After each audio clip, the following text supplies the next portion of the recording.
I wasn't, this is quite a strange really, I wasn't even going to make this video, but I did see on the forum somewhere someone was asking how to fit new sprung-loaded retainers to various old socket sets. Well, this was an old King Dick socket set I had years ago, and it's wasted its time in the garage and got quite rusty.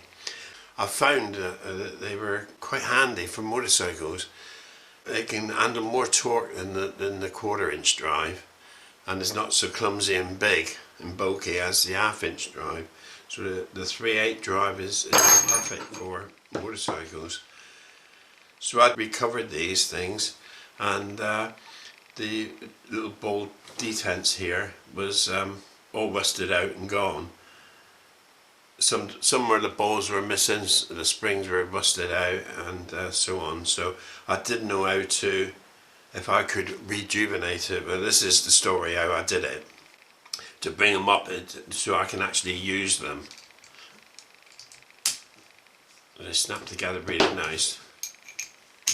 So the 3/8 drive, and just zoom in. You might be able to see the detail here.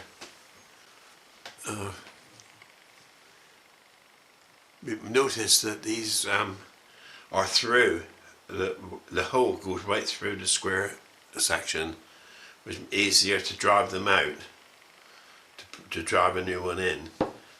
If you haven't, that one's right through as well, you see.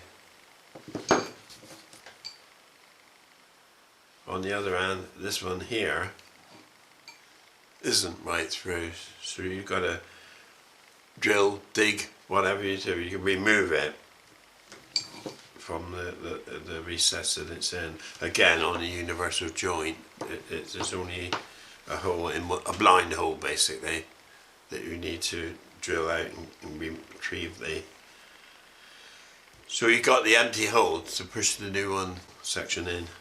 So that's what it was all about, and so I did take a bit of video at a time when I did the thing, and more or less forgot about it. So it's a very quick how-to, like, you know, and but it is handy because I couldn't find any information on these ball joints, and what they were called. 3/8 is like old-fashioned now, isn't it? It's out of date, archaic, or whatever. So anyway, there you go. The first thing, having drilled out the old inserts, or driven them out, drilled them out, removed them somehow, you need to measure the hole diameter, and then go online and search. This is the site that I used to select my the length and the diameter of, they call them spring ball plunger screw. And you need something that you can remove. It's got threaded outside. Well, you need to remove a part of that thread in order to be able to push the plunger into its position. And a slight interference fit, very slight interference fit. They're quite cheap, and this is what I used here to experiment with putting it all together. So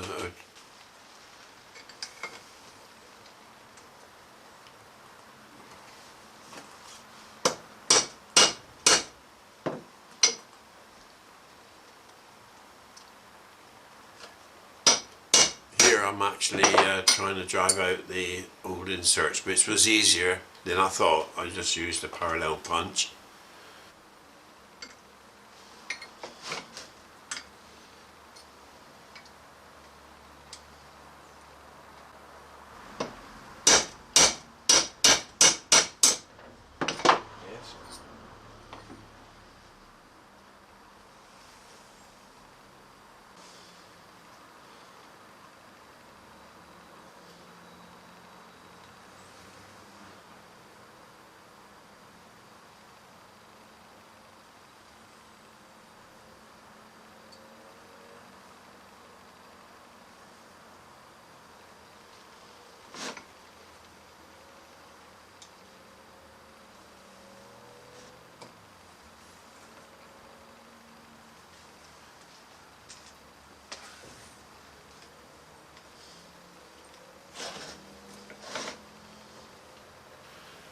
The secret with this was to get not too tight of when you push the new ones in, not have them too tight a fit.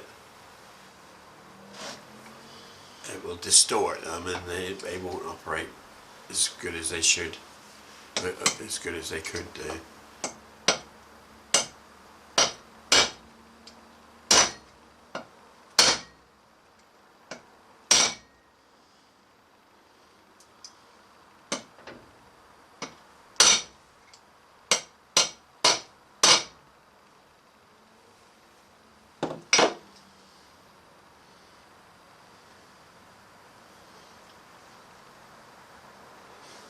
It still works fine.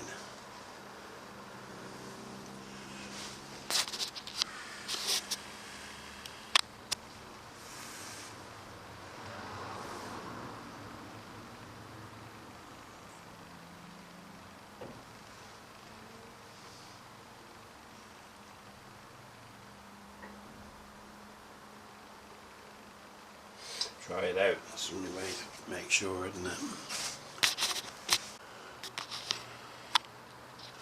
Well, this one was a bit tight going in, and he's tight now he's in. He's working, but he's tight, so I'm going to try squeezing him in the vise just if it destroys it, so what?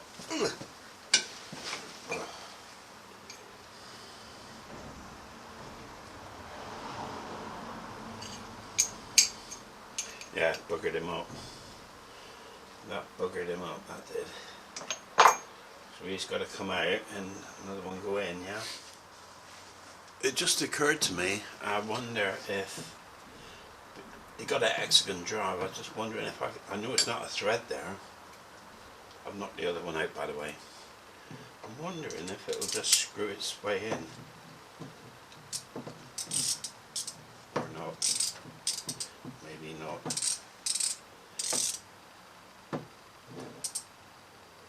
He's lined up.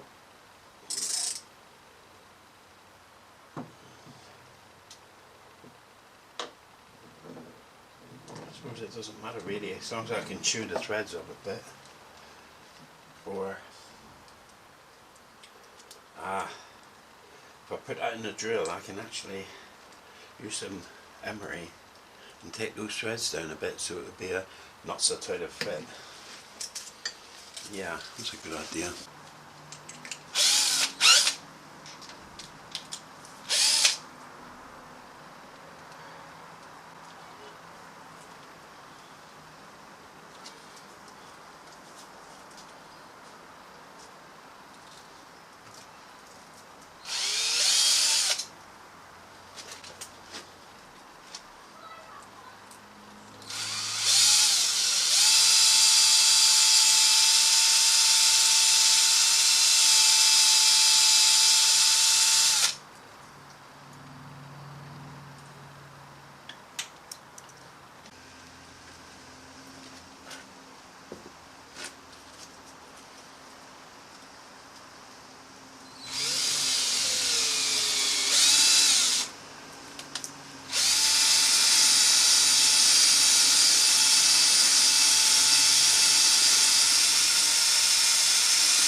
.68.